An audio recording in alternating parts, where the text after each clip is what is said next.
ಯಾರ ಹುಲಿಗಳನ್ನು ನೋಡಿದರೆ ಬ್ರಹ್ಮವಿಷ್ಣು ಮಹೇಶ್ವರರೇ ಹೆಮ್ಮೆ ಮತ್ತೊಂದು ಯಾರ ಧ್ವನಿಯನ್ನು ಕೇಳಿದರೆ ಅಷ್ಟದಿಕ್ಪಾಲಕರೇ ದಿಕ್ಕಾಪಾಲಾಗಿ ಓಡುತ್ತಿದ್ದರೋ, ಯಾರ ಆಕ್ರೋಶವನ್ನು ಕಂಡರೆ ಇಂದ್ರನ ವಜ್ರಾಯುಧವೇ ಕೈ ಜಾರಿ ಬೆಳೆಯುತ್ತಿತ್ತೋ ಅಂಥ ಮೂರು ಲೋಕದ ವೀರನನ್ನು ಯಾರ ಕೊಂದರು?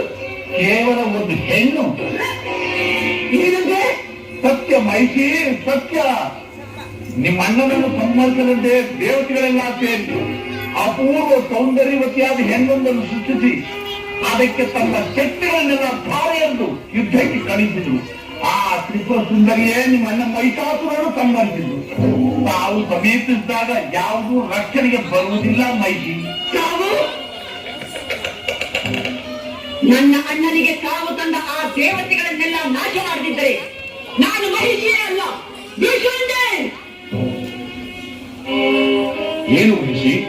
ಮರಗಲಿ ರಣಕಹಳೆ, ಸ್ವರ್ಗವನ್ನು ಮುಟ್ಟಲಿ ರಾಕ್ಷಸ ಪಡೆ, ದಶ ದಿಕ್ಕುಗಳಲ್ಲೂ ಹಾರಾಡಲಿ ನಮ್ಮ ವಿಜಯ ಪತಾಕೆ.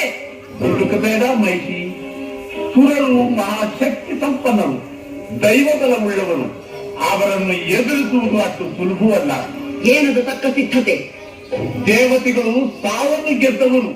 ಅವರನ್ನು ಎದುರಿಸಬೇಕಾದ್ರೆ ನೀವು ಸಾವನ್ನು ಗೆಲ್ಲಬೇಕು. ಸಾವನ್ನು ಗೆಲ್ಲುವುದು ಹೇಗೆ? ಮರದಿಂದ